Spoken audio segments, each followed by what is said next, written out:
مشہور صحابی حضرت عبداللہ ابن عباس رضی اللہ تعالیٰ عنہ سے روایت ہے کہ طوفان نوح کے بعد کشتی نوح سے اترنے والے افراد کی تعداد 80 تھی۔ روئے زمین کے یہ نئے باسی تھے جنہوں نے خود اور بعد میں ان کی اولادوں نے دنیا کو نئے سرے سے آباد کیا۔ ایک محتاط اندازے کے مطابق کئی ہزار سال قبل مسیح میں کشتی سے اتر کر پہل یہ لوگ بابل کے اطراف آباد ہوئے۔ اس وقت اس کا نام سوق شمانین یعنی 80 افراد کا بازار رکھا گیا۔ یہ تمام لوگ مختلف زبانیں بولتے تھے، جبکہ بعد ازاں اللہ تعالیٰ نے انہیں اپنی قدرت سے ایک نئی زبان سے روشناس کروایا جسے آج ہم عربی کے نام سے جانتے ہیں۔ طوفان سے قبل حضرت نوح علیہ السلام کے بیٹے سام کی عمر تقریباً 98 برس بتائی جاتی ہے، لیکن اہل تورات یہ کہتے ہیں کہ طوفان سے قبل نوح علیہ السلام کی کوئی اولاد نہ تھی، اور جتنی بھی ان کی اولاد ہوئی وہ طوفان کے بعد کشتی سے اترنے کے بعد ہوئی، مگر یہ روایات مستند نہیں ہیں، کیونکہ اہل ایمان کا ماننا یہ ہے کہ حضرت نوح علیہ السلام کا ایک بیٹا اس طوفان کا شکار ہوا تھا۔ طوفان نوح کے وقت تمام لوگ ہلاک کر دیے گئے سوائے ان لوگوں کے جو اللہ تعالیٰ کی وحدانیت پر ایمان لائے تھے، اور آج یہ نسل نوح علیہ السلام کی طرف منسوب کی جاتی ہے۔ اسی طرح قرآن کریم نے بھی اس طرف اشارہ کیا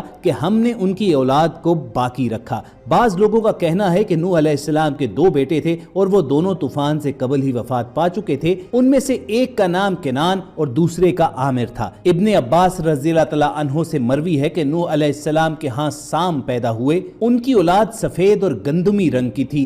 دوسرا بیٹا حام پیدا ہوا، اس کی اولاد کالی اور سفید تھی۔ تیسرا بیٹا یافس پیدا ہوا، اس کی اولاد گہرے سرخ اور زرد رنگ کی تھی، اور چوتھا بیٹا کنان تھا جو کہ طوفان میں غرق کر دیا گیا تھا۔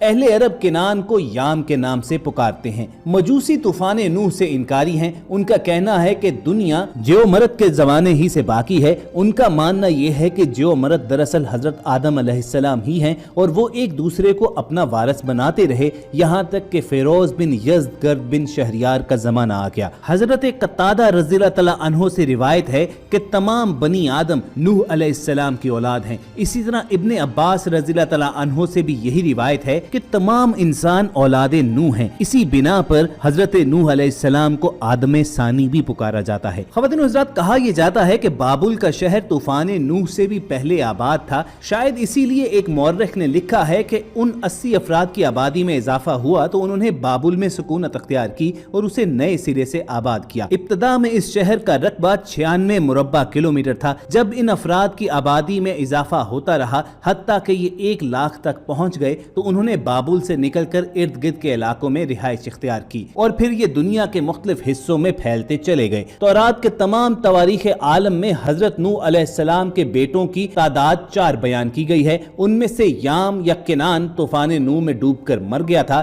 جبکہ باقی تینوں کے نام سام، حام اور یافس بیان ہوئے۔ ان میں سے سام کو ایشیائی، حام کو افریقہ اور یافس کو یورپ اور امریکہ کا جد امجد پکارا جاتا ہے۔ مغربی مفکرین بھی اس بات پر قائم ہیں کہ اس وقت دنیا میں موجود تمام اقوام حضرت نوح علیہ السلام کے تینوں بیٹوں کی اولادیں ہیں۔ سامی النسل تمام افراد حضرت سام کی اولاد میں سے ہیں۔ افریقہ کے سیاہ فام، مصری اور بعض مشرقی اقوام حام کی نسل سے ہیں، جبکہ یافس کی نسل کے کچھ لوگ یورپ، امریکہ اور بعض برے صغیر میں آباد ہیں۔ ان میں سے سام کو یہ اعزاز حاصل ہے کہ دنیا میں اتارے جانے کے بعد تمام انبیاء اکرام اسی نسل میں سے ہیں۔ ناظرین، یافس کے 10 بیٹے تھے جن کے نام ترک، آردیس، چین، حمبر، ماجوج، مادی، یادان، توبل، مسک اور تیراس تھے۔ ان میں سے ترک کو ترکستان کا جد امجد کہا جاتا ہے، جبکہ اس کے بیٹے خلج کو خلیجیوں کا مورث اعلیٰ قرار دیا جاتا ہے۔ اسی طرح چین کے بارے میں مشہور ہے کہ تمام چینی اقوام اسی کی نسل سے ہیں۔ توبل اور مسک نام کے شہر اب بھی روس میں موجود ہیں۔ ان میں سے ہمبر کے ہاں 3 جبکہ یادان کے ہاں 4 بیٹوں کی پیدائش ہوئی جن کے نام آج بھی تاریخ میں موجود ہیں۔